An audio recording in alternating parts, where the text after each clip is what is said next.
Matouš 12. kapitola 33-35. Nebeský Otče, děkuji ti za Boží slovo, za to, že Boží slovo je živé a mluví a my potřebujeme slyšet, Pane, od tebe. Král David vyznával, že jednu řeč Hospodin řekl a dvě věci jsem slyšel. A my, Pane, potřebujeme slyšet, jak k nám mluvíš skrze slovo. Jak mluvíš do našeho života, aby jsme to dokázali uchopit, aby jsme to dokázali vidět, aby jsme tomu dokázali rozumět, tak nám to Duchu Svatý zjevuj. Amen. Amen. Tak, Matouš 12, 33, 35. Jsou to 3 verše a nějakým způsobem to potřebuju sdílet, protože se mě to neskutečně dotýká. Matouš 12, 33 až 35. Vypěstujte krásný strom a jeho ovoce bude krásné. A nebo vypěstujte špatný strom a jeho ovoce bude špatné. Vždyť strom se pozná podle ovoce. Plemeno zmíjí, jak můžete mluvit dobré věci, když jste zlí? Vždyť ústa mluví z přebytku srdce. Dobrý člověk z dobrého pokladu vynáší dobré. A zlý člověk ze zlého pokladu vynáší zlé. No, tak dnešní slovo bude takové, budu se snažit to podat odlehčujícím způsobem. Když někde Pan používá plemeno zmí, tak to už je hodně silné slovo. To už je hodně silné slovo. A já bych nechtěl, abych to tak jakože vztahovat na naše společenství, že jsme takové plemeno zmí, takže můžete být v klidu, ale přesto bych chtěl dneska mluvit o těch duchovních principech, že je jakýsi strom a jakési ovoce. Že je něco, co je skryté, co je ve tvém nitru a je taky něco, co jde vidět navenek. Dobrý strom, to je člověk, který z dobrého srdce dává dobré ovoce. A špatný nemůže nést dobré ovoce. A jak poznáme? Jak poznáme, jestli to, co je v nás, jestli je to dobré nebo zlé? Jak to poznáš? Ty to poznáš tak, že ti lidi okolo tebe řeknou, jaký jsi. Manželka ti řekne, děti ti řeknou, v práci ti řeknou. Ti řeknou, nebuď takový lakomý, nebuď takový hrr. Jo? A nebo ti řeknou, ty jsi takový štědrý, vždycky se podělíš. To znamená, že lidé okolo nás nějakým způsobem pojmenovávají věci, které máme v srdci. My se nemůžeme nechat svazovat lidmi a názory lidí, protože pro nás je důležité, co říká Bůh. Je tak? Ale přesto nějaká zpětná vazba je. To znamená, že skutky odhalují, jak na tom skutečně jsme. V tom 34. verši Pan kritizuje farizeje, že pokud má někdo zlé srdce, tak nemůže ze sebe vydávat dobré věci. To je to pokrytectví. A to plemeno zmí to tak až jakoby smrdí takovým prokletím, že to je něco vážného, že to je něco, co Pána dokáže vytočit do byla. A Pána dokáže vytočit do byla pokrytectví. To znamená, když vevnitř nemáš, ale navenek se tváříš, jako když máš. To znamená, když to nemáš v srdci, ty dobré věci nemáš v srdci, ale snažíš se je dělat navenek. To znamená, snažíš se být člověkem, který je dobrý. Ale vevnitř je to tam takové nějaké různé. Někdy to děláš do nucení, někdy to děláš pro uznání, někdy to děláme, protože, co už, jsme křesťani, tak se to čeká. Ale mezi vnitřní motivací a vnějšími skutky, pokud není jednota, je to něco, co Pána dokáže trošku nadzvednout. Je to tak? To jsou vážné věci teďka. Ne vždycky se nám chce. Ne vždycky jsme připraveni, ne vždycky nám je všechno povůlí. Ne vždycky je nám příjemné se obětovat, něco udělat, někomu zavolat, něco říct, udělat něco dobrého. Většinou zapasíme v srdci. Ale pak, protože jsme křesťani, tak zatneme zuby a přemůžeme se, je tak? A tady platí slovo plemeno zmí. Když to nemáš vnitru, tak to nedělej navenek, říká Pán. Pokrytectví je v té snaze dělat dobré věci a nemít to ve svém vnitru. A pak je ten 35. verš, ten 34. pokračuje, že ústa mluví z přebytku srdce. Že to, co máme vevnitř, to, co nosíš v srdci, tak lidé poznají podle toho, jak mluvíš. Jakým tónem mluvíš?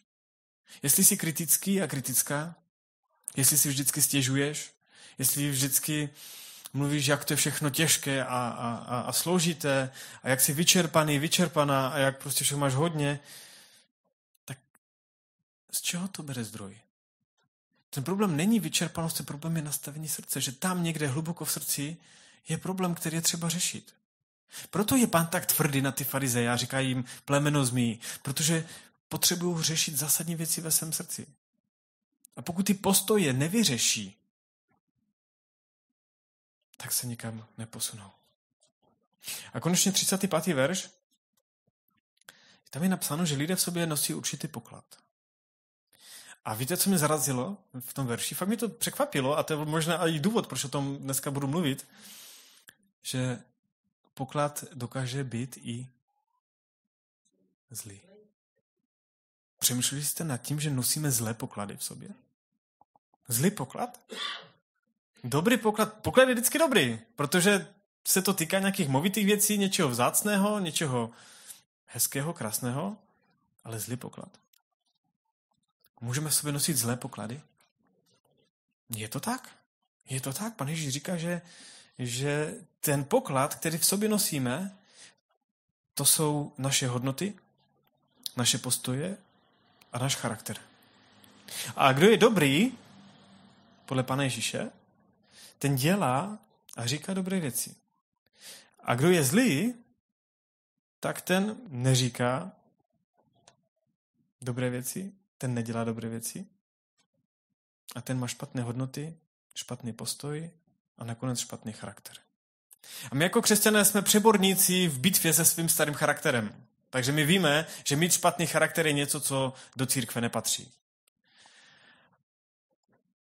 A jestli to tam patří nebo ne, tak nám řeknou lidi okolo nás, podle toho, jak neseme ovoce. Ale já dneska nebudu mluvit o ovoci. Protože Pan Ježíš říká, že se nemáme soustředit na to ovoce, ale na ten strom. Že se nemáme soustředit na ty vnější věci, jak působíme na druhé, ale na ten zdroj, odkud se to bere, kde se to rodí.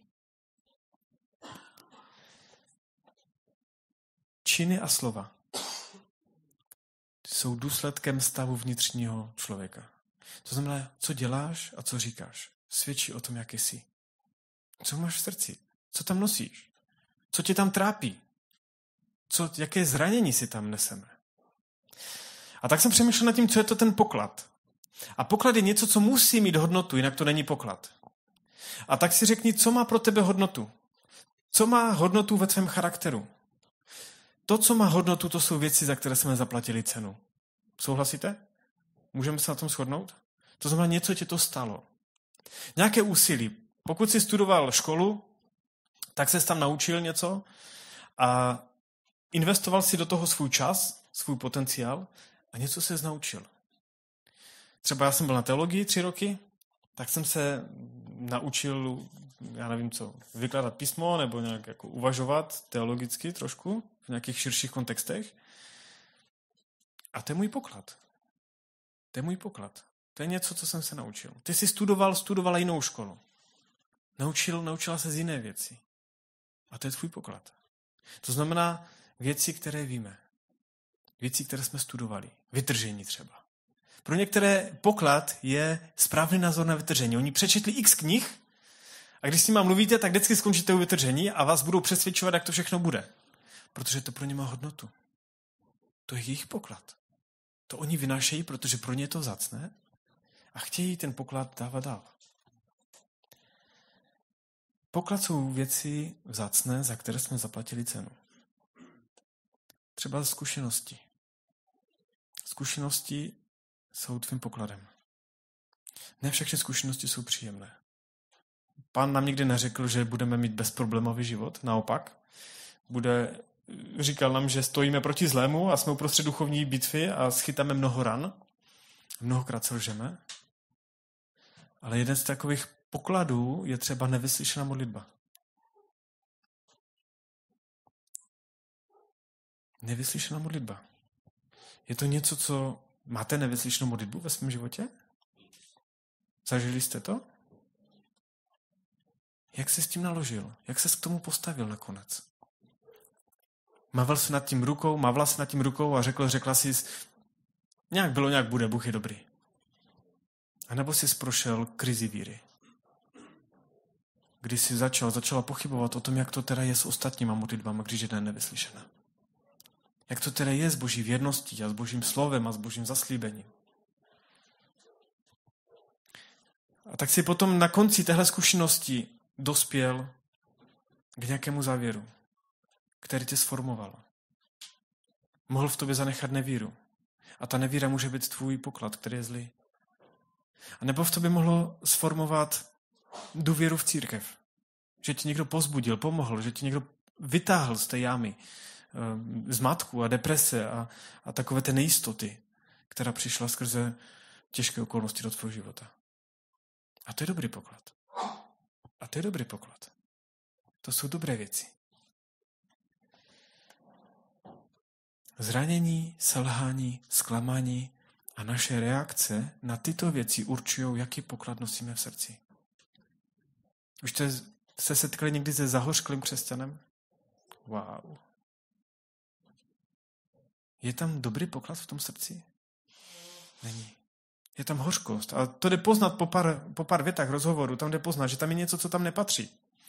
To znamená, že v té chvíli, kdy jim bylo těžko, kdy zapasili o něco důležitého, tak se ty věci dopadly špatně. A proto tam přišla hořkost. Jejich reakce na těžké věci způsobila špatný poklad v srdci. A tak jsou zahořklí. A my můžeme zlehčovat ty věci a říct, no tak odpusť a povstaň. Ale pro ně to je těžké. Pro lidi je těžké třeba odpustit, protože ta bolest, a teďka pozor, má hodnotu. Ta bolest má hodnotu. Stejně jako ego člověka, takový ten egoismus, ta soběstřednost, my víme, že to nepatří do života křesťana, ale přesto má to pro nás jakousi hodnotu. Zranění z rodiny, která si neseme, mají pro nás hodnotu jako poklad. Jako špatný poklad. Protože kdyby neměli tu hodnotu, tak dávno je vypraskáme pryč ze svých životů. Ale nakolik znám církev, tak se to neděje. Nebo se to neděje tak moc, jak si myslím, že by mělo. Každý si něco neseme. Každý s něčím zápasíme. Každý jsme reagovali na nějaké těžké věci a tím, jak jsme reagovali, tak se začal formovat náš charakter.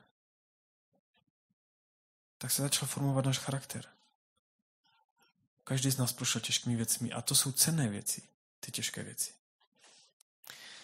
Ježíš nás vyzývá k vnitřní opravdovosti a čistotě srdce. Co to znamená? Že Bůh chce, abychom nebyli pokrytci. Reakce křesťana, který není zralý v Pánu, je: no dobře, když mi ten člověk štve, tak se nebudu tvařit, že mě neštve a prostě mu řeknu, že je debil. Prostě nebudu si na nic hrát. Prostě to mám v srdci, tak to řeknu. Z jakého pokladu vynese tuhle věc? Z dobrého nebo špatného? Aha. Ale říká si křesťan? Pokud si říká křesťan a vynáší ze zlého pokladu, tak platí to těžké slovo plemeno zmí. Pan nechce, aby jsme byli upřímní v tom slova smyslu, co na srdci, to na jazyku. To nenajdeš v písmu. To, k čemu Pán vede nás přes tyto 3 verše, je, že nám dává možnost mít zasazený v srdci dobrý strom. Mít proměněný charakter. Mít dobrý poklad, ze kterého můžu čerpat. O to jde. Ne o ty reakce, komu co řeknu, komu co vytmavím, anebo kdy zatnu zuby a budu trpět jak mezek. Jde o jednotu mezi tím postojem, co mám v srdci, a tím, jak se chovám navenek. Když mě urážejí a mám v srdci pokoj, jsem v pohodě s tím, protože to je jeho problém. Tady bratr o mě říká, že jsem blbec, to on říká o mně. Já vím před Pánem, že jsem v pohodě. On má nějaký problém. Proč bych mě měl svazovat svým problémem? Pro nás je to důležité porozumět tomu, že Pán nás vybízí, pozbuzuje, že můžeme mít dobrý strom. že můžeme mít dobrý poklad. Že nemusíme být pokrytci, kteří sice to vevnitř bublá a navenek se usmíváme a říkáme, Pán ti žehnej, bratře. Plemeno zmí. Proč to říká Pán? Protože chce jednat s naším nitrem. Aby to, co bylo v tom dobrém srdci, bylo i na tom jazyku. Nestačí vypadat navenek zbožně nebo morálně. Naše slova musí vycházet z opravdového dobra, které uvnitř nás. A jinými slovy, změna musí začít uvnitř člověka a ne v jeho chování navenek. Já když občas mám vněšení, tak mluvím o výchově, ale ono to tak vždycky se trošku ztratí při těch drobotinách, co tam jsou. Ale dvakrát už jsem řekl takovou, si myslím, zásadní věc, že my rodiče své děti učíme se chovat dobře, je to tak? My se snažíme je vychovat jako slušné děti, aby neměli problémy v životě. Aby nelhali, aby nekradli, aby nepodváděli, aby byli kamarádští, čestní, věrní, spravedliví. A myslíte si, že Bůh nás chce vychovat? Nechce. Výchova totiž vede k tomu, že to dítě to tak necítí v srdci. Ono nechce odpustit, ale musí, jinak nedostane večeři nebo kindervajíčko. Tak vedeme to dítě v takový ten disbalans mezi tím, co má vevnitř a jak se chová navenek. Tak jsme byli všichni vychováváni a tak taky my vychováváme děti. Ale Pán Ježíš nechce nás takto vychovávat. On nechce, aby v tobě byla jakási, jednou to řekl Paul Washer, jsme byli na Paulovi Washerovi kdysi dávno, se staršostvem v Kroměříži, Josef, pamětáš? 100 roků v týmu. A on říkal, že pokrytectví je, když v tobě dříme šelma, bestie, která která je dravec a chce lovit. Chce prostě hřešit.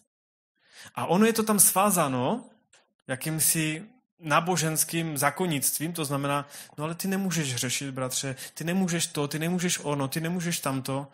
A tak ten člověk v sobě má tu bestii, která je svázána jakýmsi zákonnictvím a to napětí v srdci toho člověka je neskutečné.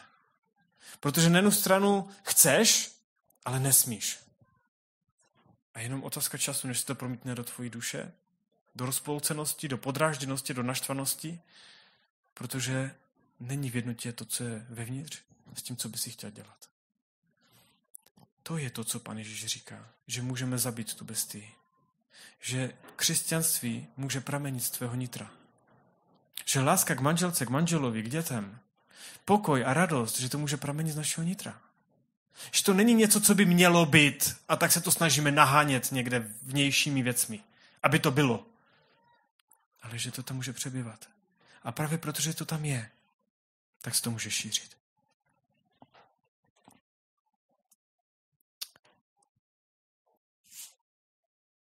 Výchova se týká věcí chování navenek.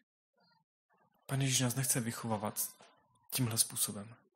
On nás chce proměňovat, aby to šlo zvnitra. To je cílem výchovy, aby děti se naučily být takové, aby se to stalo součástí jejich charakteru. Ježíš tu upozorňuje, že to, co člověk říká, jak se chová a jak jedná, nevychází z náhody. Že to není náhoda ty naše reakce, jak se chováme, jak mluvíme, jak reagujeme. Že to není náhoda. Že to není, no tak jsem se blbě vyspal, tak jsem nějak zareagoval. Ale že takový jsme. Že se nechováme náhodně. Nereagujeme náhodně. Ale s tím, čím je naplněno naše srdce, tak tím přetéká naše ústa. Co máme v srdci, tak to prostě vytryskne navenek. A já dlouhý čas zápasím s takovým nějakým vnitřním neklidem a stále vidím, že se to objevuje.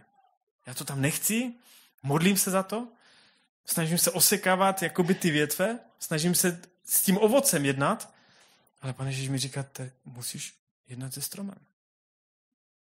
A pak se věci nedaří a děti se zpozdí a do školy semafory a tamto a už cítím, jak narůstá stres.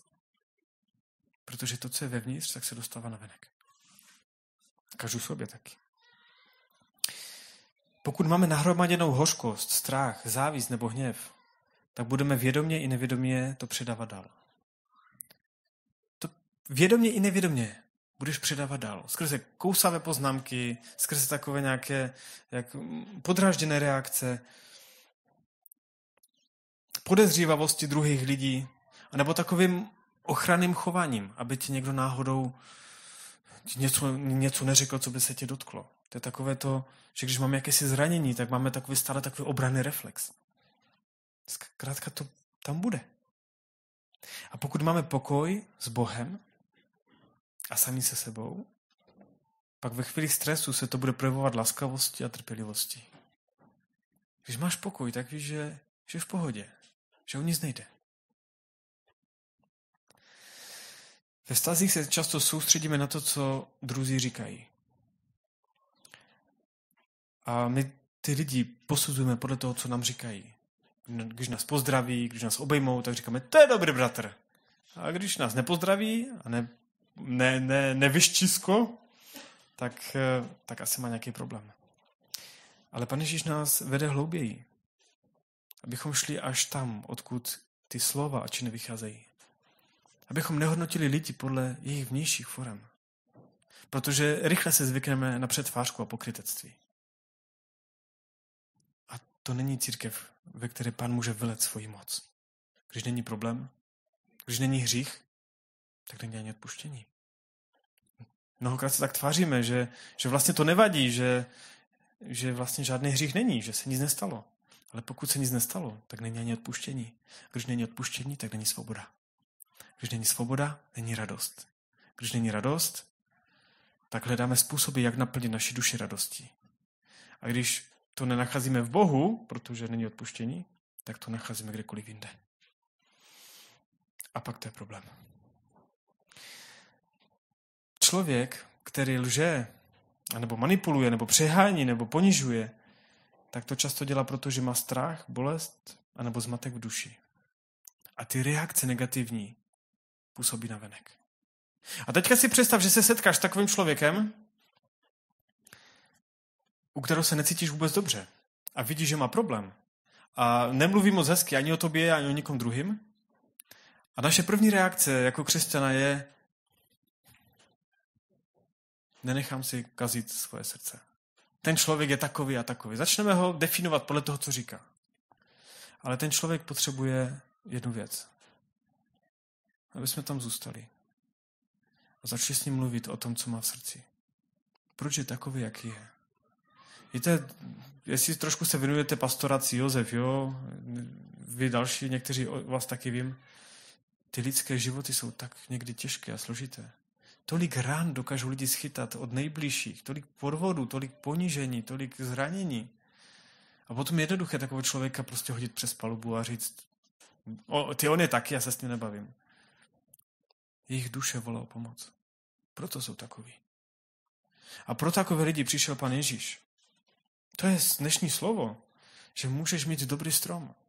Že můžeš mít dobrý poklad, ze kterého můžeš vynášet věci. To znamená, můžeš být křesťan, který se nepřetvařuje. Můžeš mít radost, která je reálná. Můžeš žít tak, jak bys chtěl. To znamená, my chceme nějak žít a snažíme se o to, ale taky to může korespondovat s naším vnitřním postojem, s naším charakterem. Křesťan se nesnaží působit dobře, ale být opravdově dobrý. A pak se to přirozeně projeví v empatii a pokoře vůči druhým lidem. Dostáváme se na závěr. Pán nás nevyzývá k vnějším změnám. To dnešní slovo není o tom, že tak změň něco ve svém postoji. To dnešní slovo je, můžeš změnit celé srdce. Můžeš najít Ježíše na trůně, který ti dá nový život. Který ti dá život v plnosti. Já si myslím, že my často žijeme jenom na několik procent, možná desítek procent z toho, co Pán dal. A jinak to doplníme dalšími věcmi. Naším starým charakterem, našimi zraněními. To znamená věcmi, které si vážíme a nechceme je pustit. Janka před chvilkou říkala důležitou věc. Jedno z těch věcí, z toho zlého pokladu, které si vážíme a má pro nás cenu, je uznání druhých. Jak se na nás druzí dívají. Jak o nás druzí smýšlí. Jestli dokážeme vyniknout, jestli jsme lepší než druzí. To je slovo, které jsem měl minulý týden, jsem mluvil o té olympiádě, jestli si vzpomínáte někteří z vás. Že to není cíl. Není cíl soupeřit mezi sebou. Kdo je větší frajer? Kdo toho více ví, kdo toho více umí, kdo toho více dokáže? Víte, ta změna sama nepřijde. Dnešní doba by se dala charakterizovat jako doba, která je uspěchaná. Je tak? Máte ten pocit? Že to prostě všechno je nějaké rychle? Že nemáme čas si sednout, nemáme čas se modlit, nemáme čas nějak přebývat s Panem, nemáme čas na to, nemáme čas na ono, na naše blízké. Je toho nějak hodně a přitom máme stejných 24 hodin, jako měli lidi před námi. Samo to nepřijde, ale je třeba nechat si srdce proměnit. Teďka praktické věci. Jak si proměnit naše srdce? No tak třeba modlitbou. Že si uděláme čas na modlitbu. Že to nebude jakoby při čištění zubů, při řízení auta. Ale já vždycky rád jezdím na Royalovský Tábor. Marek tam dá vždycky úplně nahoru hamaky, tam jde vidět na celé ty Beskydy, až do Polska. Až na Skřečné. A tam je ticho. A tam jsem s Pánem, tam jsem v tichu. Tam telefon si neberu sebou. A to je důležité pro nás. Abychom měli čas na modlitbu v tichu. Abychom měli čas na pokání.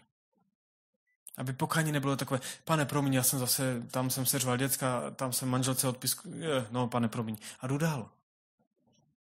Ale jestli pokání je toto, tak si ptám, a kdy přichází odpuštění? Kdy přichází ten pocit úlevy? Že mi Pán odpustil, že se mě ty viny spadly, že mě jakoby rozvázal. No to jsem zažil při znovuzrození, no super. Ale kdy to bylo teď někdy? Kdy jsme prožili odpuštění hříchů, že jsme čistí, že jsme svobodní, že jsme radostní, že jsme pokojní. My to málo prožíváme, protože na to nemáme čas. Nebo to podceňujeme. Ale pak se nic nemění v našich životech. A to je průšvih, když se nic nemění. To je jenom otázka času, než budeme schopni fungovat na tomhle v uvozovkách křesťanství. Je třeba mít čas na intimní vztah s Bohem. Ta intimita, víte, ta blízkost, to je síla křesťana. V tom je moja tvoje síla.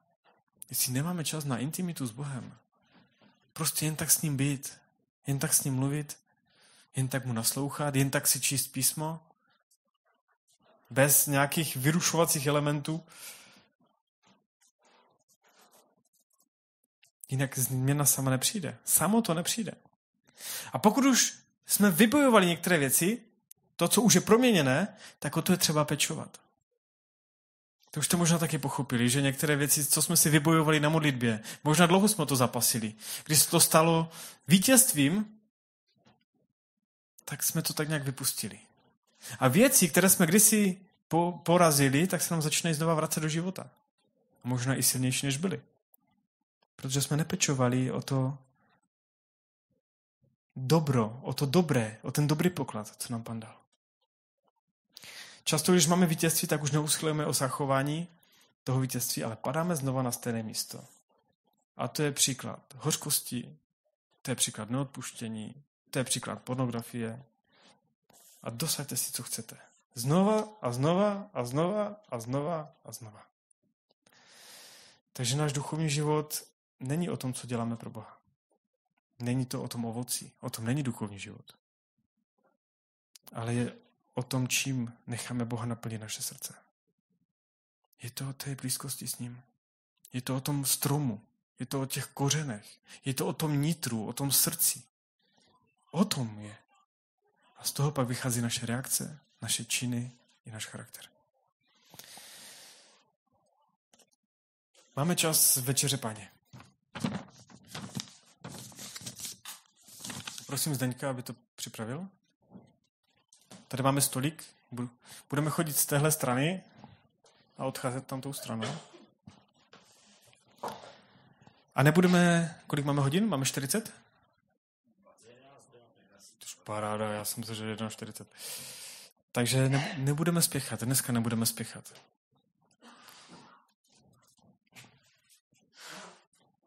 Nebudeme spěchat, aby jsme si dali chleba a víno. Ale prožijeme teďka čas v modlitbě, abychom si mohli dát tělo a krev od Pána, která nás očišťuje a která poráží veškeré naše deformace charakteru. která poráží veškeré naše špatné zkušenosti, kterých si ceníme, za které jsme zaplatili cenu. Já poprosím Filipa o hudební podklad. Vždycky se tak nějak dobře přemýšlí u hudebního podkladu. Ten hudební podklad k té poslední písni je úžasný.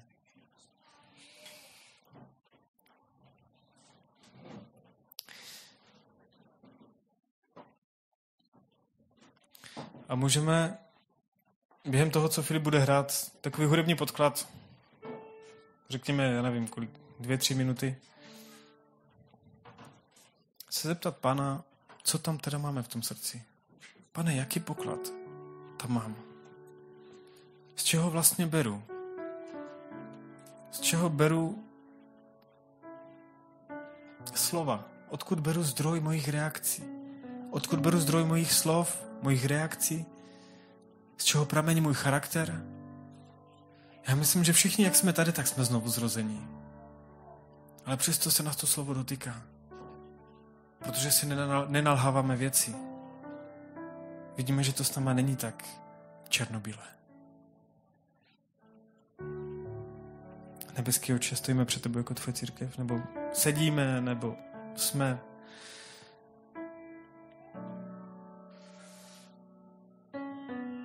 A vyznáváme ti naše hříchy.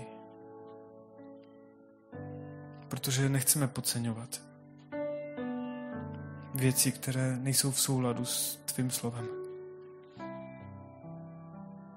Nechceme, Pane Ježíši, si držet hořkosti vůči rodině, vůči tchyním, vůči tchanům, vůči rodičům, mamince nebo tatínkovi, vůči dětem, vůči lidem v práci, vůči lidem v církvi. Nechceme si, Pane Ježíši, držet bolesti z nevyslyšené modlitby, z nepravosti, které nám lidi udělali, z našich osobních selhání.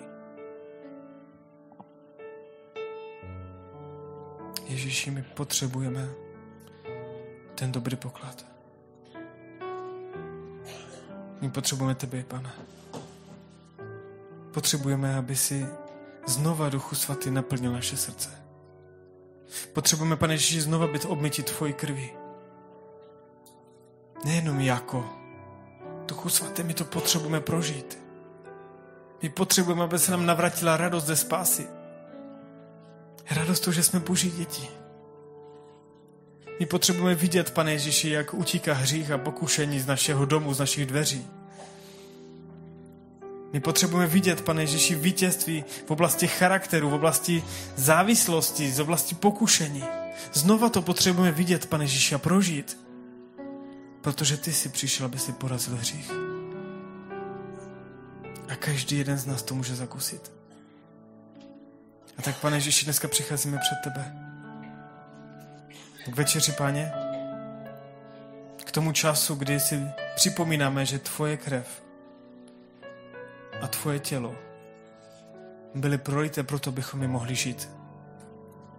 Abychom mohli žít, ne živořit, ne se snažit žít, ale abychom měli život a měli ho v hojnosti. Aby všechny ty ovoce Ducha Svatého a dary Ducha Svatého takovým přirozeným způsobem se uvolňovaly skrze naše ústa, skrze naše postoje k druhým lidem, skrze naše reakce, skrze náš charakter. Ježíši, potřebujeme tebe. A děkujeme ti za to, že ses nám dal. Aby jsme tě mohli mít. Aby jsme mohli být s tebou jedno. A být takový, jaký jsi ty. Prosím tě, aby si odstranil všechny ty naše zákonické postoje.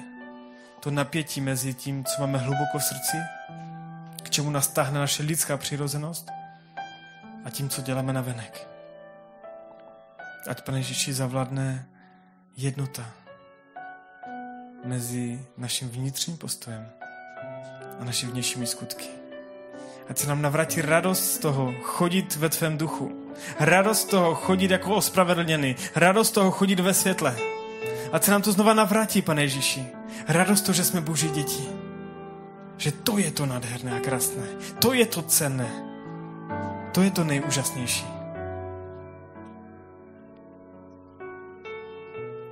Můžeme povstat, prosím, všichni?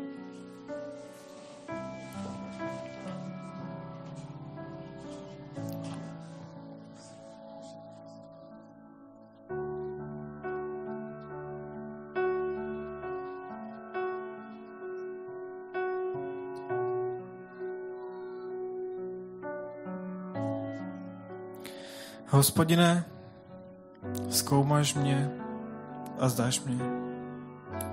Ještě nemám ani slovo na jazyku a ty už víš všechno. Pozoruješ mou stezku a už zdaleka je ti jasné, co chci dělat. Hospodine, zkoumáš mě a znáš mě. Před tebou nezůstala skryta jediná z mých kostí. Ani jediná z mých myšlenek. Ty víš vše, Pane. Ty vidíš úplně jinou církev, než vidím já. Ty vidíš srdce a motivy. Ty vidíš ty stromy a ty poklady, které jsou skryté nám lidem. Pane, nechceme být pokrytci. Ani nechceme dávat průchod tělesnosti a obhajovat, že nejsme pokrytci.